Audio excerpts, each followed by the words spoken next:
News on News 4.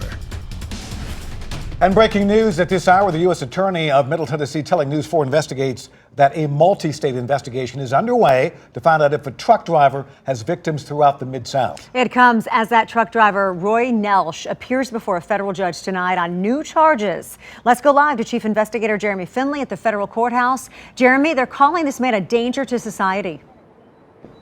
That's right, Tracy. The U.S. Attorney from Middle Tennessee tells me what they found inside the cab of his truck is the reason they hauled him here today to federal court from Clarksville in order to charge him with multiple crimes and, he says, to make sure that he no longer drives the interstates of the Mid-South. Now, the U.S. Attorney also confirms what News 4 Investigates first reported, that investigators found a bloody bag of women's underwear in the cab of his truck. Also, prosecutors revealed new findings tonight, saying Nellsch kept weapons, more than 10,000 images of child pornography, and a ledger with the names of women and children inside the cab of his truck.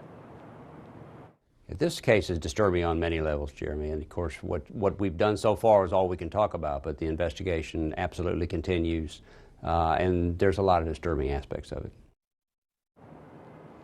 Now, of course, all of this stems from the kidnapping charge of a woman last May near Fort Campbell. The woman says that her car had broken down. Nellsch picked her up. Once she got in the cab of his truck, she says that he told her he was going to rape her. That's when she said she had to throw a blanket over his head in order to escape.